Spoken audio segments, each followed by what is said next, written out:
Ahoy, mateys! This is Adrienne Barbeau, your nightlight, and you are listening to the Nightmare Junkhead Podcast. And yes, genius, you can call me Billy.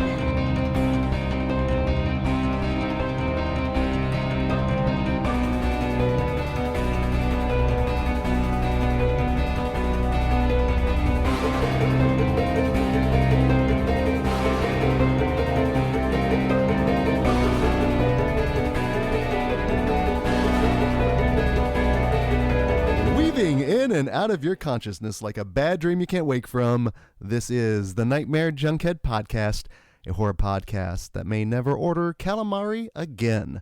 My name is Greg D. I'm Genius McGee. And on today's episode, our international horror tour finds us traveling from Australia to Germany as we talk relationships, tentacles, and so much more as we try and unpack 1981's Possession. And whether you've been through a messy breakup or not, you can listen into our show. Simply search for Nightmare Junkhead wherever podcasts are played. Hit subscribe, and when we drop our latest episode, it will download directly to your listening device of choice. All up in your almost hole. And if you're on the side of the wall that happens to have Wi-Fi, you can follow us on social media. I'm not even going for it. We're on Twitter at Nightmare Junk and on Facebook at Nightmare Junkhead. And of course, it is on the Book of Face that has an events tab, which again leads to Shenanigans and squiddly shenanigans. And as this episode is releasing on Friday, January 8th, if you're in the Kansas City area, Screenland Armor, they have you taken care of indoor and virtually. Yes. Yeah. 2 for 2 here in the new year, my friend. I know, starting off right. And speaking of starting off right, on that very Friday, that our very next Friday Night Fright finds us revisiting a film that just 2 years ago, 2 years ago, won the Into the Mouth of March Madness tournament for 2019. In space, no one can hear you. A great matchup, Audition versus Alien, but indeed Alien came through, and much like a chest burster, that Friday at 9:30, we're bursting through. Oh, it's going to be awesome, dude. A professional reactor, Veronica Cartwright. What's amazing is that weekend, the very weekend, The Birds is playing, which has her first reaction on screen. I totally forgot that she's in that movie. Me too, until you just said it right now. It's incredible. But then that following Friday, one of our favorites that may or may not be, it is celebrating its 10-year anniversary here in 2021. Local favorites Simon Barrett and Adam Wingard's You're Next. I love this movie. This movie is great. Not only is it scary and there's a badass heroine in it, but you also get to see Ty West get it in the eye. So, I can't wait for you to introduce this one. Maybe you'll get some heat from folks. Who knows? I always do. But if that is not your fare, there are some other genre greats going on that weekend at Screenland, including, again, said The Birds, Moonstruck. I like Moonstruck. I like Moonstruck a lot, actually. Which features a very early Cage Rage. Rage, a good Rage Cage. Raging with Cher. He's sharing the rage. Also, Fargo. Yeah. And then what else? Are there werewolves? Well, no, it is not the Wolf of Snow Hollow, sadly. But head on over to Screenland.com for all of your indoor varietals. But over at Screenland Online, they have a number of films that you can rent. But then if you're feeling for a little double header to get things started, our very first Shudder shout-out comes back on January 16th. I am so looking forward to this. Okay, now our first one, I'm really excited because I'm seeing one for the first time. And are you seeing both for the first time? I am seeing... Technically, no. I am seeing one for the first time, but I'm seeing one that I caught on bits and pieces in television back in 1983, and I haven't seen since. Excellent. So, yes. So, I can probably say that I've seen that, but no, I haven't seen this. Well, streaming on Shudder is both the films Cub and The Pit. You sold me on Cub, and I've been waiting to watch this for a while. And when I saw that we were going to do the Shudder shout-out for it, I was like, yes, because the soundtrack is rad. As provided by Steve Moore, podcast favorite. If you like your synth-heavy scores, he's the man for it. And the whole synopsis of it is fucking dark, and I love it. It's pretty creepy. And it's also very, brevity is wonderful. It's like runs in at 84 minutes. Now, I'll be watching The Pit for the first time. And we're not talking about the place in PCU. Although if Jeremy Piven shows up in this one, that could be interesting. No, it's that one famed one where the boy feeds things with his teddy bear to troglodytes in a hole. The VHS cover always frightened me as a kid. With the scary bear and the scary kid? Yes. Now, if you already aren't a member of Shudder, of course, they do have a 7-day free trial where you can stream right along with us. But if you would like some extra content that includes a customized pre-show, introduction, trailer reel for each film, and scintillating, controversial post-film discussion, all you have to do is become a member of the Screenland film family by heading over to patreon.com/Screenland. And Genius, if we're talking Patreon, a belly. We are going to definitely be giving a little love to the latest member of our Patreon film family, and this one, he's legit fucking rad. He's, well, also technically a literal friend of the show. He's a face that you would see at the Draft House. He's a face you see at Screenland. He came to all the nerds. Yeah, so. And he's a welcome presence at all of our favorite genre films. Yes. Bobby Brown, you're a badass. No, even though you don't like Santa's sleigh, although we did subject it to you twice. Well, that just tells you how much of a trooper he is. I got to give you props for that, dude. You're fucking rad, dude. I mean, it's when we see you, I'm sure I'm speaking for the both of us. When we see you walk in, we know like, awesome, Bobby's gonna have a good time tonight. Because I think we have a good track record with you, Bobby, and so like. We're so glad you come out and do this shit. Well, why don't we just share the little anecdote on Christmas with the Nerds? This is our 6th year doing it, and it's much like Nerdoween. We have 3 films. We don't reveal the lineup until each film plays. And, I mean, we've gone all over. And typically, traditionally, we try to represent a horror film, a comedy, and something like action or sci-fi. Right. Ideally. And I think we've had a pretty wonderful eclectic selection. I know we're biased and what have you. Yeah. And a lot of the films usually hit pretty well. And a film that is near and dear to your heart, a film that we actually did a commentary for back on the main feed back in the day. Yes. We ended one of the years, it was probably maybe the 4th year. Yeah, I think so. With Santa's Sleigh. Motherfucking Santa's Sleigh. Love that movie. Which I thought played pretty well with the crowd. Even the whoa, bitch. Whoa, move, bitch. Get out the way. Yeah, every part of it played. I mean, seeing Fran Drescher and Chris Kattan get off. Yeah, it's great. So I thought everyone had a good reaction, right? So we're probably are we one movie into this year's Christmas with the Nerds when everyone was outside, socially distanced, masked, of course, and Bobby was there, and we were talking about movies of Christmas past. And then we're like, do you have any guesses on what the third one is? He goes, man, I hope it's not that fucking Santa's Sleigh, dude. That movie's awful. And I'm like, dude, first of all, I was like, I defended Santa's Sleigh, of course. But then I was like, well, then you might not like our third movie tonight. Well, and technically because we initially were planning for A Cadaver Christmas. But that fucker is hard to find. And we then went with, again, a film of Christmas past. And thank you, Bobby, for sitting through it again. Did he share his thoughts afterwards again? Was he a convert, or was he like, maybe next year? I think he was like, I still don't think he likes that movie. I'm hoping he found a little bit more merit, but at the same time, you know what? You're still fucking rad, dude. Well, and you know what's funny is he's on the tier that he is going to be able to request us to review a film. So again, as long as it's not, let's see here, a Serbian film, Nothing But Trouble. It was Serbian film, Nothing But Trouble, Ari Aster. And I think that was it. Because if there's anyone that would recommend an Ari Aster film, it would be him. Yeah. And Bobby, that's why we love you, my friend. Now, of course, if you would like us to plug and promote anything that you have or wax your car a little, you can come and join our film family over at patreon.com/nightmarejunkhead. And Genius, as we continue our look into international horror, one thing I totally forgot to set up is almost like as part of a thesis statement is the older I get, because we established initially there's kind of a discipline to watching movie that's outside of your culture. Right. Norms, this and that. But it's another thing, though. I always like to liken it to food and eating food outside your normal comfort zone. Yeah. Because there's What's this? Baba Ganoush. I'm not going to dip my you-know-what in it.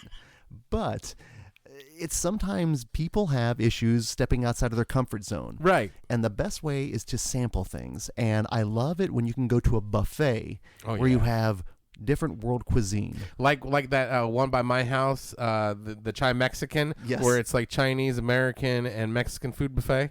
And that's the best thing because you get to sample a little bit of things. Because, again, it could be different, but it could be delicious. You just need to have the courage to try it. Yeah. And that's what I love with the idea of international horror is that ideally there are going to be some films that are better than others to get a idea of what maybe that country's horror is like.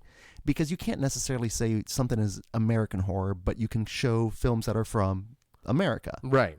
And So- there's flavors too. For example, like Southern fried horror, like we know what we're talking about when we say something like that. But then again, like when we say like Japanese horror, we know kind of what we're talking about. Well, even more funny is the fact that you said it that way. Just because, again, every region has its own specific flavor. And we always understand it's not going to be for everyone. So for Right. anyone that's not listening to us after experiencing Australia's body melt, our apologies. But we can settle it with a joke. Elton John. There you go. You are good. That movie's fucking weird. And it should say, hey, we know some buffets are better than others. Right. Some are rated by health food inspectors. Some are rated by Yelp. So Exactly. So again, go at your own caution. But in the discovery of this, we've realized that there are definitely some specialty items out there on buffet lines where you have to maybe have a little word of warning. Local delicacies. And then sometimes there are films where maybe you need a word of warning as well. Local delicacies. So we started with Australia's Body Melt, and as weird as it was, it definitely didn't get into a squiddly diddly area. Again, went more ooey and gooey. But we realized there were enough weird elements with it that we decided, and we started then reprogramming. Yeah, we had a whole entire different month programmed. I mean, like, and it was all over the board. I mean, it had like, because normally when we do international flavored months or something, We've never done it. international flavor? No. Oh, No. never? Well, we've only recently really started doing Did themed months. Yeah, that's true. Okay. Well, we tried to go with like a little bit, but I was like, let's get weird with it. Let's get weird. Which leads us now, the remainder of the month is the wide world Of weird. We're gonna get fucking weird because here's the thing. It started off different. We started off. You were like, hey, let's watch Body Melt and do it. We're like, okay, cool, international. And then like, hey, Possession is this movie we're gonna talk about. This one's weird because you're like, let's watch this one. And I was like, this is fucking weird. So then we're like, well, let's keep the weird month going. Let's do weird. We got weird shit coming up. Well, and I'm glad we're going from a movie that is kind of literal mind-melting to one that is more metaphysically mind-melting. Goofy and campy to no levity at all. So again, going from ooey and gooey to squiddly and diddly, before we had properly talked Possession, let's first talk a little bit about some of the films that spawned from its country, and that is, we're looking at Germany right now. And German horror, for the most part, I think a lot of people say horror started in Germany, especially filmed horror. Because I recently, within the last 2 years, for the first time in the theater, was able to watch the Cabinet of Dr. Caligari and Nosferatu. That's fucking rad that you saw them in the theater. They were incredible. Now, I've seen that with Caligari. I can tell you all the scenes and beats and everything, but fucking Nosferatu is dope as shit. Nosferatu was an incredible viewing because I do think again, the discipline of watching a movie, if I had watched it as a kid, I do think I would have been taken in, but it had to have been at a certain time when it could have gotten beyond the black and white. But seeing it And the as soundless. with just the score, Yeah. which is incredible. Yes. But watching it with an adult with disciplined eyes, I was like, okay, Fright Night, there's a little bit of fright. It was just, you see where Yeah. everyone takes from the movie, but it's still scary. It's fucking haunting, dude. It's haunting. And I love how scary it is because it's just drenched in atmosphere. The atmosphere is incredible. It was an incredible film, and the Cabinet of Dr. Caligari, I was actually able to watch with the Invincible Czars performing it live, the score. So that was also enhanced. That's slick. It was incredible, and there's always the German expressionism movement. Mm-hmm. So there's a lot of wonderful things that came from German cinema beyond the tired joke of Ach, lieber noch eine Bubi? I was just going to say Scheiser, but Besides German Bunkerborn, there's a lot of other good cinema. I was going to say, I guess that ultimately shows you the diversity of a German genre. And that's just really the start. There is so many more things that you can go into. German movies, not just Bunkerborn anymore. Nacht.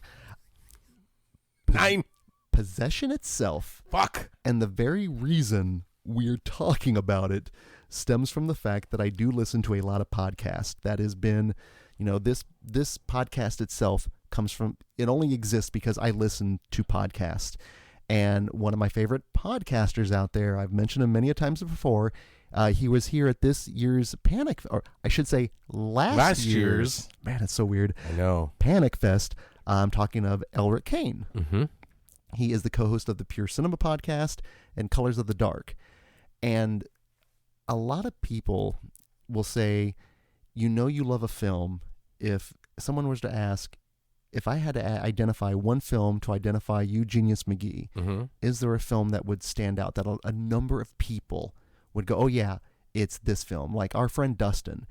If you were to say, exactly. Yeah. There you go, exactly. Of course it's Predator, right? Mm-hmm.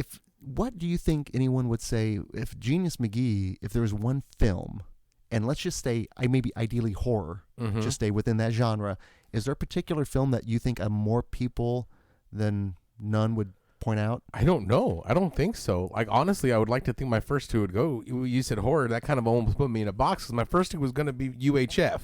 But, like... I would have gone for the Magic Mixtape. Yeah. So Critters 2. I was just about to say Critters 2 would be, I think, a good guess with that. Yeah. But Elric Kane has that as well. There is a particular movie that if you went on Twitter right now and you put out in the Twitterverse, hey, what's that one movie associated with Elric Kane? Mm-hmm. 9 out of 10 people are going to respond back with Possession. And it was through my listenings of the podcast and his always pushing this movie mm-hmm. and saying, listen, it's not going to be for everyone. First, he put that, it's the first thing he'll say. Right. It's not going to be for everyone. Because it ain't. Oh, it is not. And we're going to get to it. Mm-hmm. But that it's a challenging movie. Mm-hmm. And that if you're brave, and if you want to see a very, phenomenal, brave performance of Sam Neill and Isabelle Adjani, it's worth it for that. And a little bit more if you're a horror fan. Now, in its most simple form, this movie is basically the dissolution of a relationship and scene. Yeah. I mean, it literally starts with that. Now, I would like to address and approach this in a non-spoiler discussion first. Mm-hmm. And then we're going to get into some spoilers. Yes. Because there's things that we have to talk about that we have to spoil. Yeah. There's a lot of things we have to talk about we have to spoil. But, I think if you said you're going to boil it down to its essence, I would go with Kramer versus Creature. Ooh, I like that. There are a number of films out there that work as metaphors, mm-hmm. that on the surface of things, they're either a horror film, they're a drama film, or if you look into the subtext, again, they are metaphors for the relationships that we go through, toxic masculinity. Yeah. All of those things totally work. And it's interesting because this movie works totally in that it would work as a triple feature with The Brood and Kramer versus Kramer. Right. Because there's, not to get spoilers, because there's a whole part of it where is this horror? There's some weird shit going on. Well, let me ask you, would you find this in the if you were now? Yes. If you were actually categorizing this in your own specialized mm-hmm. horror VHS store, because this is definitely one you want to watch on VHS. Right. Where's Genius Me going to be putting this? Drama. It's drama / horror. maybe in like psychedelia. Are you going to have? This is your store. Oh, this is my store. Then I'm gonna Yeah. have the Squiddly Diddly section. I'm gonna have like the cephalopod section right over there, and like all the weird. Now, instead of a beaded curtain, do you It's gonna actually be have tentacles. They're tentacles. And it's just going to be not necessarily exclusively Squiddly Diddly, but all the movies that are just weird enough. You're like, that movie is fucking batshit. Mandy's going to be in that movie, in that room. Possession's going to be in that room. The Unnamed is going to be in that room. And let's just say this right off the bat: in the credits, in the intro credits, it does say "Creature Work" by Carlos Rambaldi. It is in the title. You understand? On the poster, there's a chick with like tentacles, like Medusa snakes that I Right? thought was snakes. And I was like, oh, is this a Clash of the Titans part 2? Are we going to see some mirrors involved? Right? And then there's a tentacle around her bosom, and you're like, okay, well, you had my curiosity, sir. Classy Clash of the Titans. Classy. Class of the Titans. But it's in the, so we realize there is a creature involved. Uh-huh. Now, all that being said, though, Genius, before I even mentioned this film, were you aware of it? No fucking clue. I Okay. can't even say I seen that. I can't even say you. But you seen Possession? No. What's it about? Well, And I should say at this point as well, I've rewatched the movie several times. oh my. I don't know what that says about me. I'm I just didn't gonna, want to say nothing, but for me, I've grown to really appreciate the three central performances of this movie because more than anything, it is a character piece. yes. Interspliced with the horror and the Squiddly Diddly. Because if you were, I even mentioned it, I've seen that on our Patreon of this movie. Now it is an episode proper because it was, and that's what's so funny. There are a few of the I've seen that's on Patreon that we've done as full episodes because I've had such a good experience with the movie. I'm not saying it was a good experience watching Possession. And this one's more like I wonder what you have to say about this because this movie is weird. Well, I even debated whether or not you should watch this on your own or if I should be there just to kind of guide you through it and maybe even just to hear you respond to it. I think it worked better.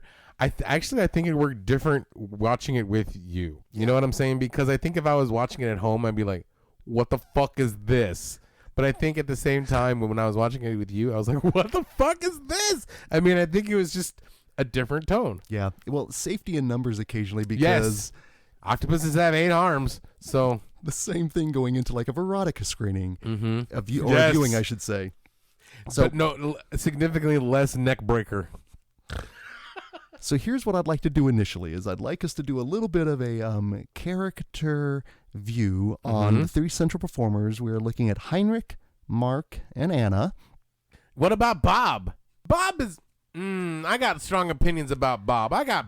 I understand. I might have some answers with Bob, but let us first start with there are I think everyone involved here has a standout weird. We're going to turn it to 11 performance, but in their own kind of weird way. And one of the standout ones for me is the character of Heinrich, who is initially the other lover.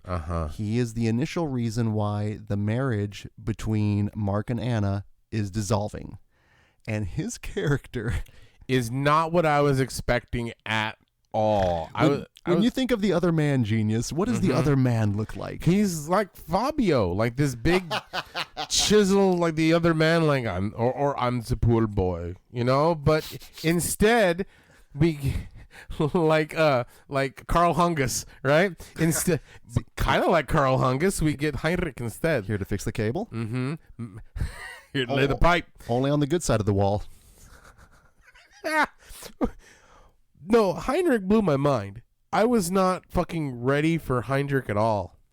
The performance by Heinz Bennett. His name is Ben, and he was all up in it. I'm going to use the term next level a lot in this movie, and I'm going to also say this right up front. This is a very intellectually charged, powerful film. Yes. There are themes going on here that I will never understand. We're both going to be taking the approach of our opinions Jesus Christ, Our opinions and experiences of viewing this film, right. because it's going to be so different for everyone. But again, There are some think pieces out there with this movie. The Blu-ray itself that it came on has some wonderful behind the scenes that still, we both watched them, are still like, I still don't get it. I mean, that's the thing. Before we get in the characters, it's hard to because you're dealing with such a weird movie that's dealing with such heavy subjects and dealing with trauma and it's a bleak world, all set in this backdrop of Berlin. Meanwhile, you have madcap wackiness, but it's not whack. When I say madcap, it's not, but Heinrich himself is just so otherworldly bizarre. well, let's go to the madcapery scene. Are you talking about the cafe scene? That was a great scene, but with Heinrich, I was thinking about his fuck foo. No, okay, let's go back to Heinrich then. That's perfect. I wasn't expecting him as well. He is almost like the idea of him just being this like Epicurean philosopher guy. The guy is all about like wine and a good time, he's almost like a cultured Uncle Frank. Yeah. From Hellraiser. All he wants to do is for the pleasures of the flesh, Yes. and very bohemian in a way, but very open and flamboyant, and just wanting everything revolves around sex and pleasure, and very hedonistic. He's just like the epitome of like, I'm talking L'Amour. He's just like the ultimate swinger, just the master of debauchery in a sexual way. And even when he gets confronted many times, he uses his sexual wiles and his prowess to escape the scenarios. And you're like, what the fuck? It's a combination of his shirt. And his mannerisms, and he talks like this, and like, just be more open to different things. It must be open, Mark. Yes, just Take your anger out on me. yes, hit me, Mark. Spit in my mouth. And you're like, Well, and what happens when Mark does get physical? Hein Fu comes into play, fuck which foo. cracked me up. I was not expecting. Neither was Mark, as No. it turned out. No, just to use his. He was like a master sensei, some perverted hermit, but up in the mountains that practices kung fu, sexually charged kung fu, and he's just dodging and weaving and thrusting all at the same time. And you're like, what the fuck is going on? It shows in his travels abroad, of which initially that's what sets everything off, is the postcard, where he's like, this is the one half of the face of God and yours is the other. It's with "Wish You Were Her," and it had one like the Palm Springs. At least he's traveling. That's Right. good, right? The one where the girl in the bikini is like getting her bikini like bottom pulled down by like an alligator. Woo! And in Stace like, it's a little tentacle. and it's so funny. But he's just like that, genius. He's not what you expected. Especially when you're dealing with heavy shit and powerful performances by the other two main leads. Well, and I should say, as much fun as you are yourself having, genius, because you did have fun with the viewing, It's even though not this is not fun. I still view this as just one of the most moving moving experience, because the first time I watched it, I was by myself and I processed it, and I was like, and again, I question, should you watch it by yourself? And I'm glad I watched it with you, because it did give it a different experience because of your viewing as well. This is almost a Swallow experience, as in like it's a very heavy and sad movie, but I was just like, this is too ridiculous for me to take serious. Well, and it's really funny, for as eccentric as Heinrich is, He's not even the wackiest one. he's the most rational one. Yes, he is. He's the And- one that's putting two and two together. in the face of everything that they ultimately see. But the film is centered around the two central performances, and Sam Neill, God damn, Sam Neill. 1981 Sam Neill as well, just impossibly young Sam Neill, vibrant, piercing blue eyes, just youthful looking.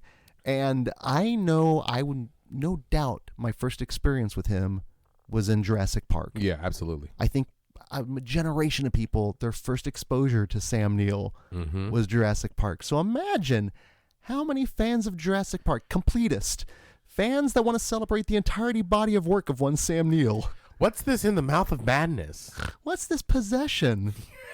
What's this Event Horizon? This looks classy. Let's watch it as a family. Well, Andrew Zulawski is a classy director. We'll never talk about his work. This is the only time we will ever talk of a director of this gravitas. Nominated for the Palme d'Or at the Cannes, and Well, it is a classy movie. yeah, Because for a lot of people, would be horror adjacent, a thriller, a drama, a squiddly diddly. A squiddly diddly. It's a relationship drama first and foremost. Yeah, well, it's many things to many people, and if it didn't have the power of the performances behind it and the level that they're operating at, I don't know if it would work. If it would work. Everybody in this movie is at 12. They're past 11. Sam Neill, just the shit he does with his eyes, the way he rocks in the rocking chair, just there is so much eye acting. Yeah, it is. It's almost classy garbage day. Almost. Well, and there's so much nonverbal acting going on. It could almost be distracting and could almost probably be seen as camp, I think. And I'm afraid for that. I think so too. Like I said, I was giggling and laughing and what the fucking the whole time, at this serious ass movie. I'm having a blast.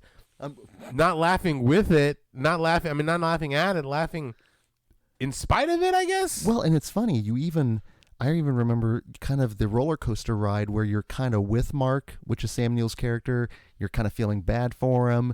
Then you're actually rooting against him. Yeah. And then you're like, well, I don't know what is going on. Yeah. Because at first you start off like, okay, because it is a relationship divorce drama. Mm-hmm. And it's easy to see one side's wrong, one side's the other, especially from all we know is the woman is the one being unfaithful and doing terrible shit and horrendous things. And like from the beginning, you're like, okay, well, why? Poor Sam Neill. Right. And then as his psychosis and his mental breakdown start going down this fucked up rabbit hole or octopus hole, goes down this fucked up octopus hole, he starts unraveling and getting worse and worse and worse and worse and worse and worse to the point where you're like, fuck this dude. Fuck this dude. He's over there like, hit me again, spit in my mouth. And you're like, come on, man, cut it out. There's a lot of dealing with trauma. There is a lot of self-abuse going on. And other abuse. Yeah, and abuse that he's inflicting on other people. Oh, it is. This movie, it's in the title. It is all about possession. Literally, figuratively, metaphorically. Again, there are many layers to this movie. But at the same time, going back to the diner scene, like, oh wow, that's a powerful scene where he gets so emotional, he's throwing shit around, and I was like, yeah, dude, I'd be pissed too. And I was 100% like on like this is some heavy drama until like the cartoony aspects of it, and it just went whoop. And well, it goes from him inquiring about these things, these little details that I don't think now. Is he better than me? Is he better than me? Like, was it different? Like that. All those things, and then her going back at him, and the way it's shot, the way they're sitting. It's powerful. They start again the back and forth, and then it escalates. It escalates like the first time I saw it, my anxiety was kicking into overdrive because all I could imagine was me at that same cafe, like reading something on. Oh my god, what is happening? What's happening? Because I could see like if he throws a glass down, he's angry, right? Right. And then you're like, okay, cool. But then he picks up the table and flips it, like, okay, I see where you're going. But then he starts just destroying the restaurant, just chasing her down, just destroying things in his path. And then every sudden, the chefs come out and they just start like had to tackle him and shit. And I'm just like picturing old Benny Hill episodes and stuff. And I just kind of like, this is silly. And I know it's not. That's a genuine reaction and probably something that has happened. But just. No, it goes to the point because the first time I watched it, I didn't laugh at all. I didn't even see the funniness because I was still dealing with it. Watching with you, though, you immediately were like, because I think you're always going to look for the levity. That's good. I think so. That's good. You're looking for the bright side of life. But with that, it was just, there was something funny. I was like, oh, yeah, that's kind of silly. That's kind of great. That's right? really, that totally works. The maitre d' and like the sous chef and the head chef all to come out. Special appearance by Donald Sutherland as the clumsy waiter. The clumsy waiter. It's a rat third. It's a kipper. Goes into a face full of calamari. Comes out like. So where can I get more of this calamari? Oh, no. Because it's Donald Sutherland, right? Donald. But it just got a little bit. It went too over the top. It went too much for me. And then because I'm with it in the drama, I'm trying to speak like as not spoilery as possible. Mm-hmm. And we need to go back to like everybody's performance. But it for me, it went that fine line. Like once it hit, I'm like, oh, that's way too over the top. And then then once that over the topness happened, I was like, this is funny, because It would be as if everyone was acting like Aunt Martha Yes. in Sleepaway Camp. Yes, because everybody just at all times they just are. I'm a passionate dude, right? I wear my emotions on my sleeve, but at the same time, I'm not like yeah, and flipping out and freaking out at the drop of a hat. You know, everybody was so amped up. Simple things of walking in the kitchen led to just so much tension and weirdness. Excuse me. Excuse me. Why don't I take this? And I'll take this. And we need this for dinner too. She's like taking shit off the shelves, throwing it in garbage bags. I'm like, what's happening? She's putting her hand in sausage makers and nothing happens. The whole time I was waiting, she's going to fuck shit up with that sausage maker. Nothing. But he does. Later on, it's just like, bah. So I went into this film knowing a couple of things. I went in knowing that there could be Squiddly Diddly. Uh-huh. And that there was an incredible performance by Isabelle Adjani, who I knew nothing of going in beforehand. And I will say, I was not prepared for her performance in this movie. Absolutely not. Wow, she was wild. I use the term next level in a performance that I appreciate. And I'm afraid I use it too much to the point that it loses its meaning. Her performance in this movie, I think, is next level. Yeah. For what she goes through, for what she is asked to do, for what she is asked to interpret. It is incredibly draining. It is uncomfortable. It's just fascinating, though, because she's beautiful. She is. She's strikingly beautiful, but her range of emotions and just her wild-eyed mannerisms. I mean, everything about her is intense. Everything, even like her calm, is intense. And so when she has to go to more intense places, I was like, how in the fuck? And half of it lost me because she was so intense where I was like, I'm not understanding what emotion she's trying to convey, but whatever it is, it's strong. She enters a room better than Rodney Dangerfield. Super, super crazy. Hey. A dual performance as both Anna and Helen. Mm-hmm.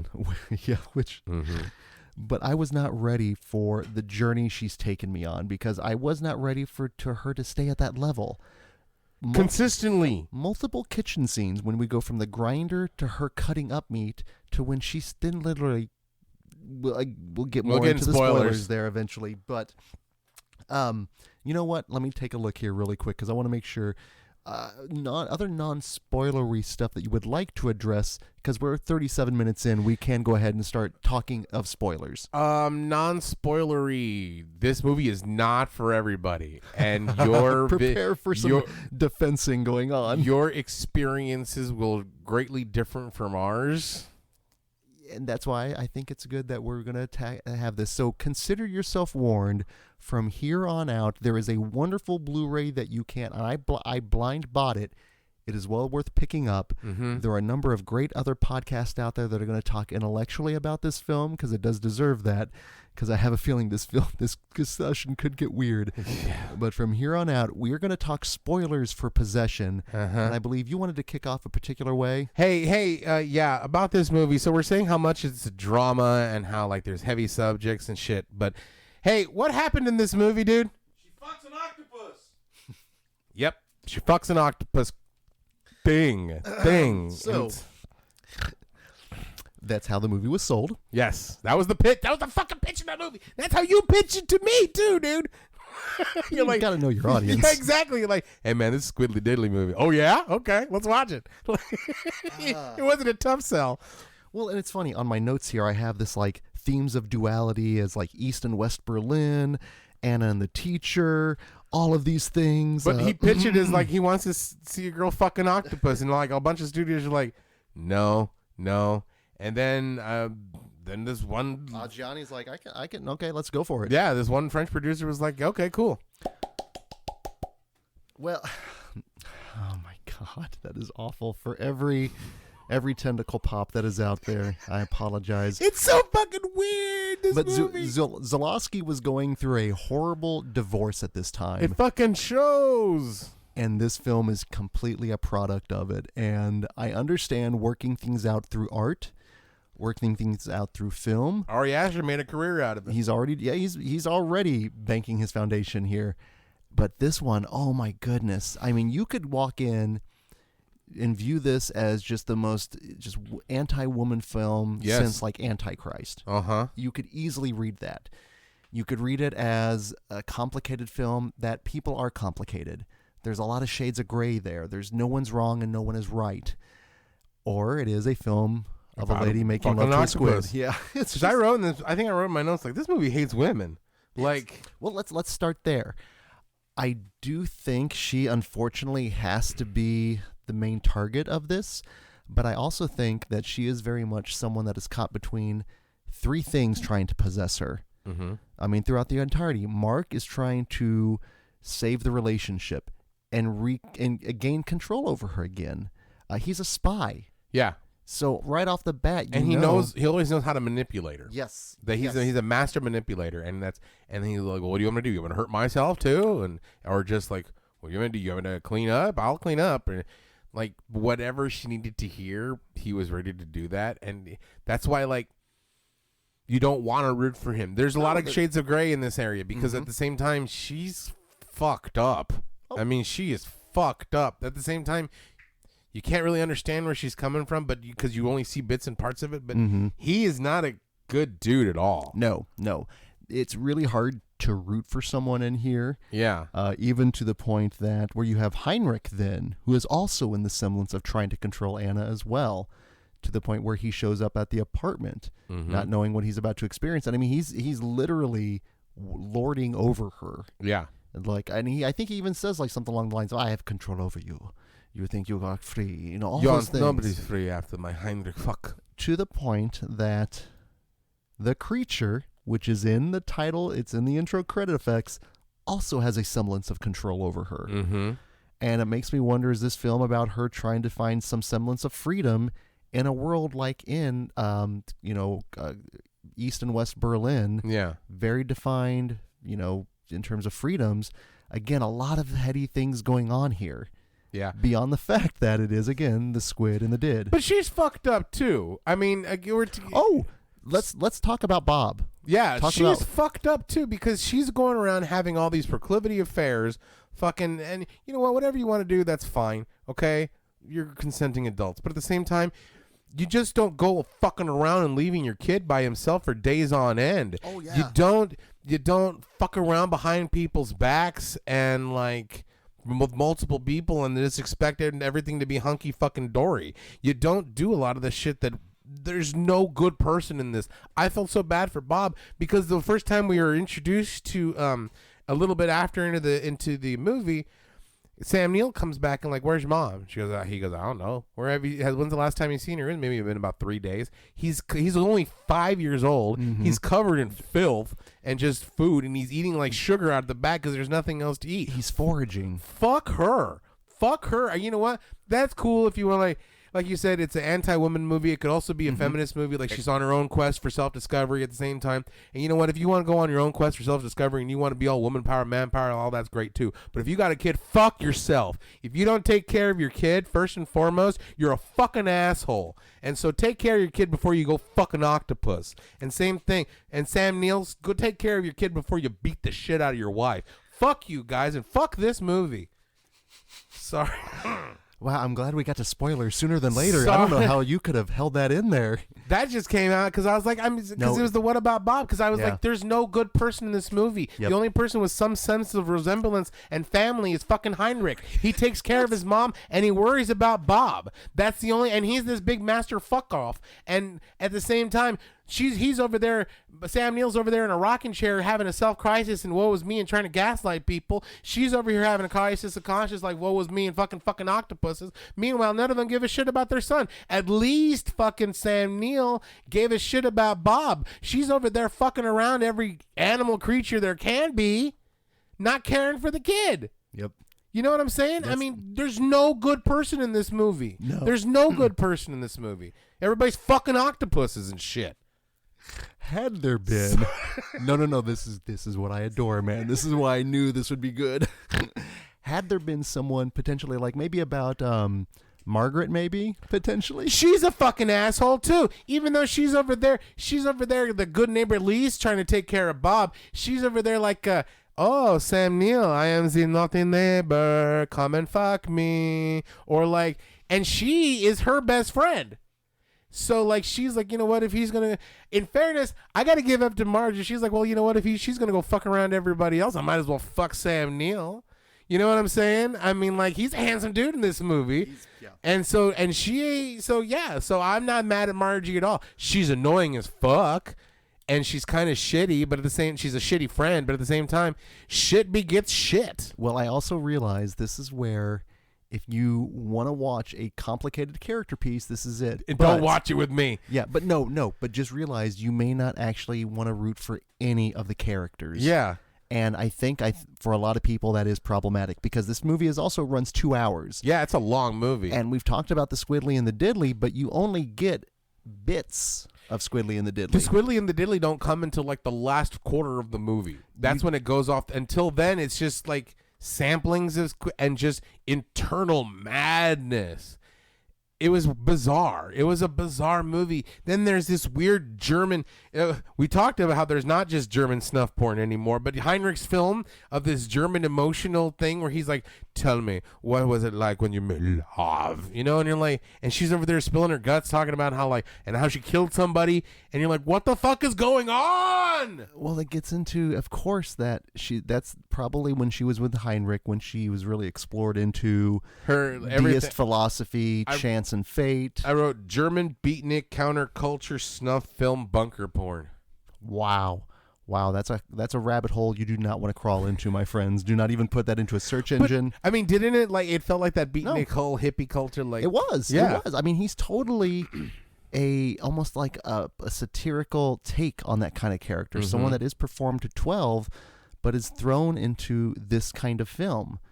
Meanwhile, you have the private detectives hired by Sam Neill to keep tabs of the wife, and they're the most inept, bumbling ass private detectives, but yet I thoroughly found them enjoyable, and especially like when one of them he's just like walking along behind her and she totally sees like and he just turns around. It's like in The Simpsons when here's our Simpsons reference for the show. Absolutely. Right? When Bart works at the burlesque house and Grandpa comes in and he's whistling, sees him like puts his hat back on and walks right out the door. That's exactly what he did in this movie. Twice. Well, there's even a moment when she finally runs in the door and he goes and he kicks that thing. He's running and he kicks it. It's ridiculous. That's what threw me off because it's supposed to be a serious movie, but there's just so.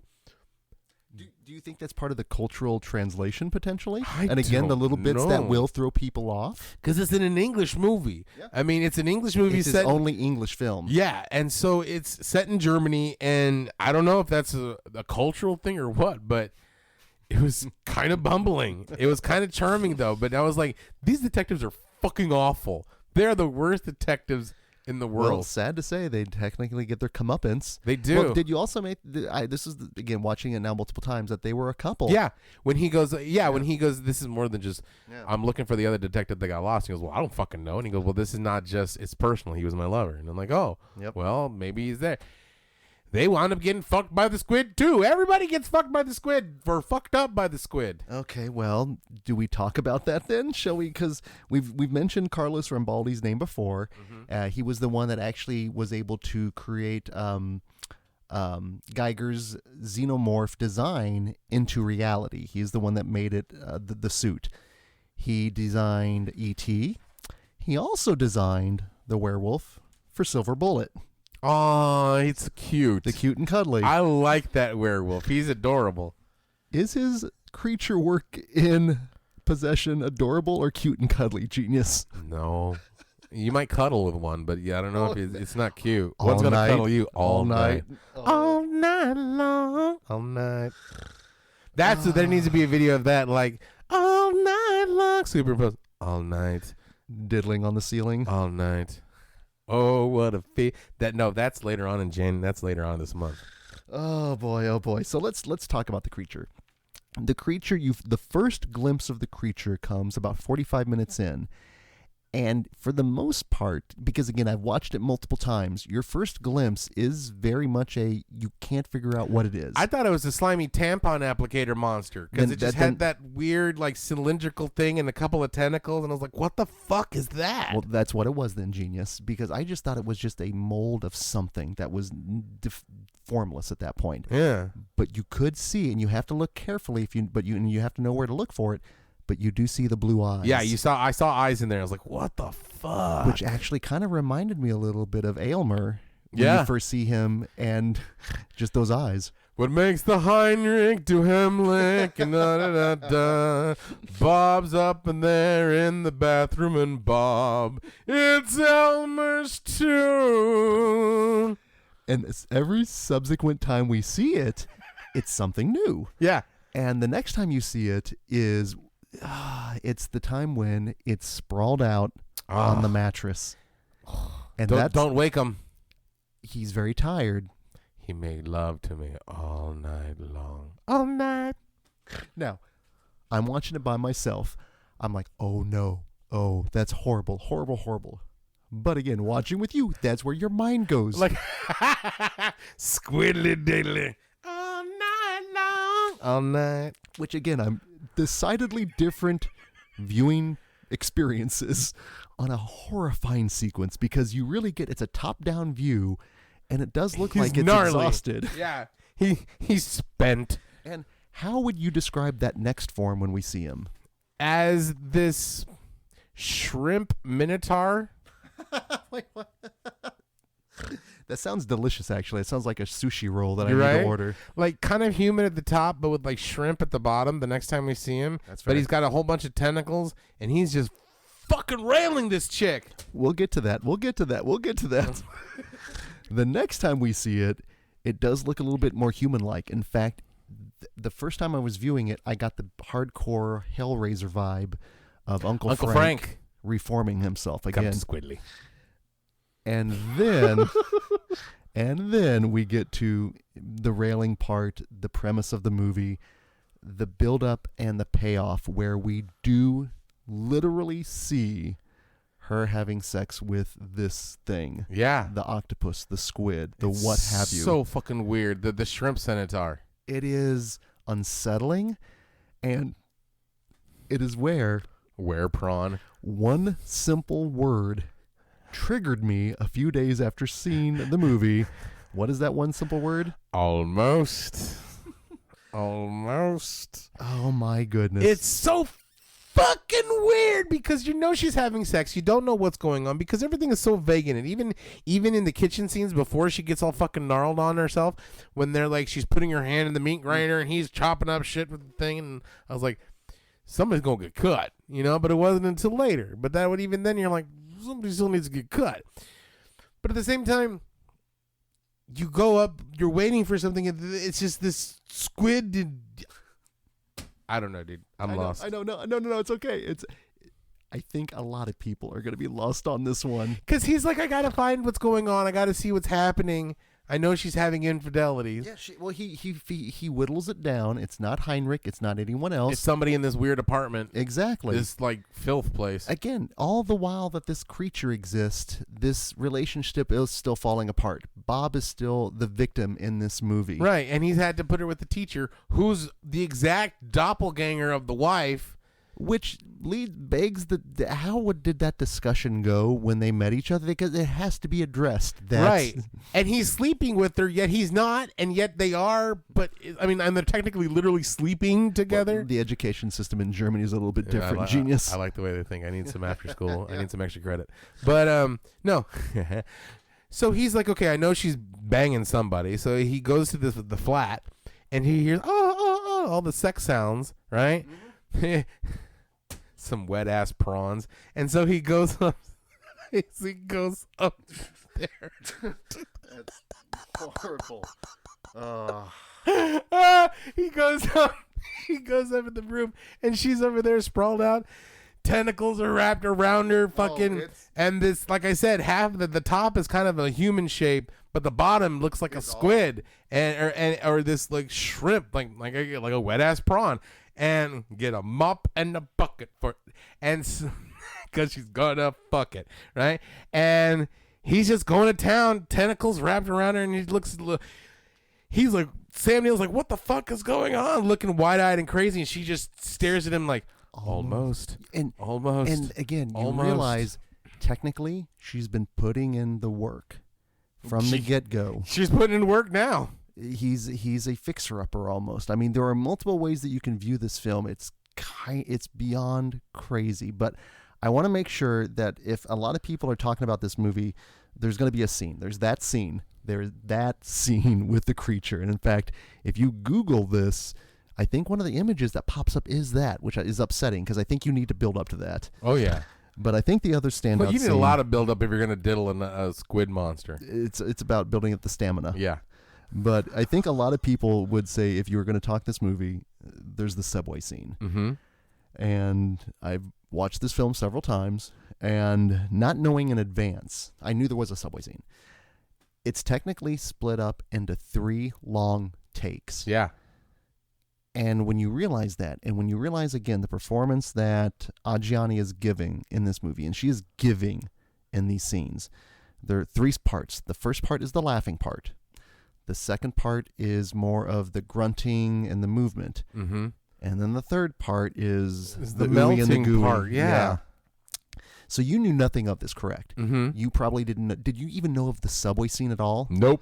Like if I say subway scene for you, you probably go American Werewolf in London. Or right? Chud. Or Chud, yeah, exactly. So you did not know what was going in on this. Uh-huh. Because even the build up to the scene, when she's in the church initially, and she's having that struggle, and again, it's so silent, and you can see her having that inner turmoil and everything going, and then the subway scene happens. Now, the first part is the laughing section, when she's going down, and she's just laughing throughout. And I mean, it's a good 2-minute take.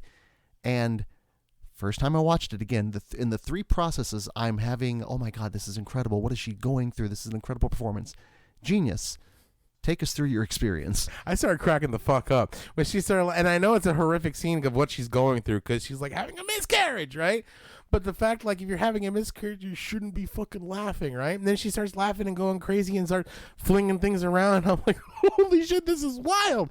Because that's a painful thing. You know what I'm saying? I never had one myself, but at the same time, I can imagine it's not pleasant. So the juxtaposition of laughing and her, like, freaking out in convulsions, and then when she started freaking out in convulsions, it was in beat. It was like it was almost this musical. Is the second part. This yeah, is the second part. After the first 2-minute laughing, we get another thing, and this is literally in a musical beat. And in my mind, I'm just hearing "I'm a maniac, and it's fitting. And it's giving me even the other giggles. And then I pictured that whole, and it reminded me of that new Radiohead video where it's just Tom York dancing and just wiggling all weird. That's exactly what I just pictured in my mind. And then she melts. Then she melts. Now I would be changing my tune if it was just blood, because I was like, oh shit, this is some heavy shit, you know. But the fact that it's blood and yogurt and mucus and it's like green and red and white and blue, I was like, what the fuck is happening? It looked like she took a shot of Viper. Yeah. I didn't know if she was pregnant with the monster's kid. Well, and this is where I think you can interpret it a number of different ways. There are people that probably could write a dissertation on that scene, but then again, there are other folks that are going to attach Michael Sembello to it. So it seemed too over the top for me to take serious. No, that's fair. Again, it is performed. Her performance, and each of those performances, there is no music behind it. No. The beat she creates is her own, but it is intense. It is primal. It just conveyed the wrong emotion for me. You know, it conveyed almost like of joy and madness as opposed to pain and sadness. Mm-hmm. So, like, I totally get it. And that's why I'm glad you at least watched, because it was really funny. Our friend Dustin, we were talking, because I was like, there are certain movies that I know based on people's taste, their perspectives, you know, personalities, that they probably wouldn't really want to watch, per se. If you want to give them a choice between Possession and Predator, we're probably going to be picking Predator. Right. You know? That's not even a question. Hell, I'm going to go pick Predator. But occasionally you want to make sure you give him some perspective, because, you know, he likes Jurassic Park. He likes Event Horizon. So when you get to see the best scene from this, so we had him watch the almost scene. No context, just, hey, by the way, here's 3 minutes, and it's like, God damn it, guys. A girl fucks an octopus. So, are you going back to this one, Genius? No, I don't think so. I might with other people, and you know what? I still think it's too over the top for me to take seriously, and that's why I couldn't invest too much into it. See, I think if they didn't perform at the level they did, because it is such a, like, maybe 3 people for the most part, I don't know if it would work for me. I think that level of camp/intensity works for me. When he's sitting there in the rocking chair and he's got all wide eyes, goes all the You see way his back and then knees. all the way up and then all the way back. And then you have the hobo buffet. I mean, there's just so many weird aspects about the movie. And then you have the old lady epilogue, the bumbling detectives. Nobody gives a fuck about Bob. And just when you think like, okay, what the fuck is happening? I hope they make sense of it in the end. They don't. In fact, they make it weirder. So we get final form of the creature. And it's fucking Sam Neill.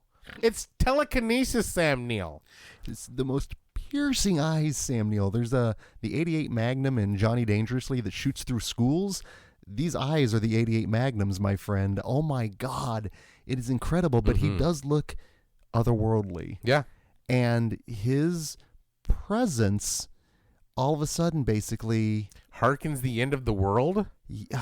okay, so the ending of this movie, number one, I remember when we were watching it, I always took Bob going back to the tub as his safe place. No. See, now hold on, because if you watched it, because I've watched the film multiple times now, the only time that when the family is together that they are all smiling is in the bathroom when he's in the tub. Even if it's forced, they're coming together for a second. That's the only time they're all a family unit. So I think for me, that's his safe spot. I don't think he was going to kill himself. I think he killed himself. I think he went and killed himself. Because if you go to be safe in a tub, you're going to sit down in a tub. You're not going to sit face down floating in a tub like a fucking floater. I think it was like almost like a weighted blanket. I think that was his safe spot. I think it was almost like a womb, if you will. I don't know. I think he died. I think we might, because I remember somewhere they asked him on that thing, like, what about the kid dead? Oh, well, you know, it happens. Well, You know, but well, like, well, again, whatever Poor baggage you bring Bob! in.